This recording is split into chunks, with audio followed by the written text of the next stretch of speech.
Naitwa Teresa Laurent. Ni mzaliwa wa Sumve Kwimba. Nina jumla watoto 7 waliopo hai. Nilikuwa na watoto 8.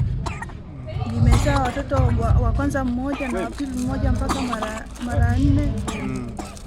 Nikaja kuzaa mapacha hao 3. Changamoto nilionao kubwa ni pamoja na kuwalea hawa watoto. Maana mwanzoni nilikuwa na biashara yangu, kuna mtu alinisaidia nikawa na biashara. Nimeifanya hiyo biashara, bahati mbaya mwanangu akaugua, mkubwa darasa la 3, akaugua saratani ya figo.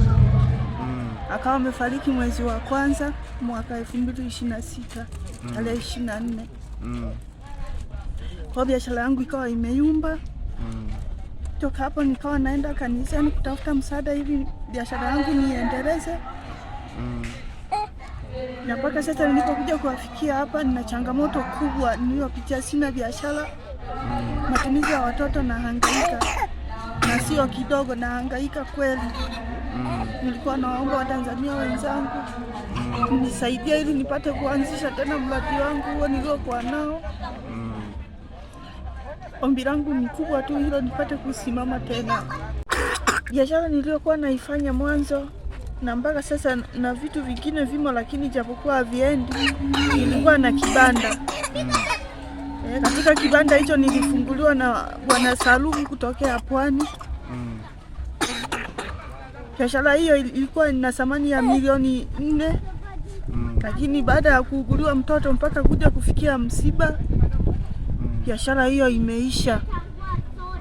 Nilikuwa na biashara ya kibanda, nilikuwa nauza sabuni, mafuta na sukari na vitu vingine vya matumizi ya nyumbani. Ombi langu kubwa kwa Watanzania wenzangu, wanisaidia tu ili nirudi kwenye biashara yangu hiyo niliyokuwa naifanya.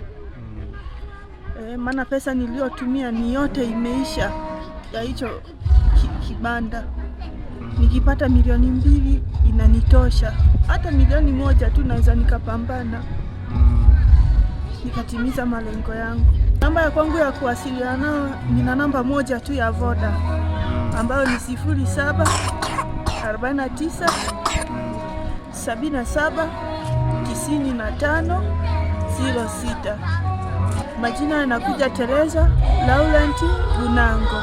Sasa makazi yangu ninakoishi pamoja na familia yangu ni Kasololo, iliyoko jirani na Misasi, ni wilaya ya Misungwi.